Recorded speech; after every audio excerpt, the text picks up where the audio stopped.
بسم الله الرحمن الرحیم.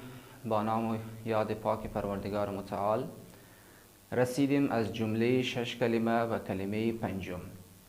کلمه پنجم عبارت است از کلمه استغفار. خود لفظ استغفار یعنی چی؟ وقتی که میگیم کلمه پنجم کلمه استغفار است، خود استغفار یعنی چی؟ هدف از استغفار چیست؟ استغفار خودش از کلمه عربی از ریشه غفره گرفته شده که غفره به معنای آمرزش یا هم بخشش خواستن از خداوند متعال است. خب میپردازیم به خواندن کلمه پنجم که اینطور می باشد: بسم الله الرحمن الرحیم.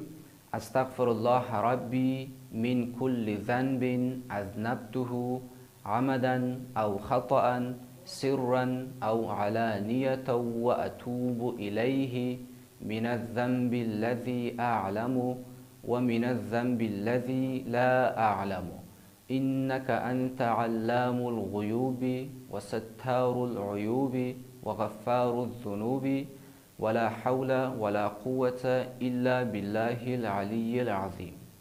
یک دفعه دیگر روانتر: استغفر الله ربی من كل ذنب اذنبته عمدا او خطأ سرا او علانیة و اتوب الیه من الذنب الذي اعلم و من الذنب الذي لا اعلم انك انت علام الغیوب و ستار العیوب و غفار الذنوب ولا حول ولا قوة الا بالله العلی العظیم.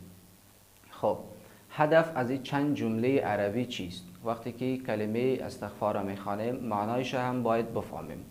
معنایش یا ترجمهش عبارت است از استغفر الله ربی من کل ذنب اذنبته، یعنی ما آمرزش میخوام، ما بخشش میخوایم از خداوند که برای تمام گناهانی که ما انجام دادم از خداوند متعال بخشش میخوایم. عمدا او خطأ، چی که او گناه ما از قصد بوده، عمدن بوده یا از روی خطا بوده او گناه ما. سرا او علانیة، چی که او گناه ما به شکل پت بوده یا به شکل آشکار بوده.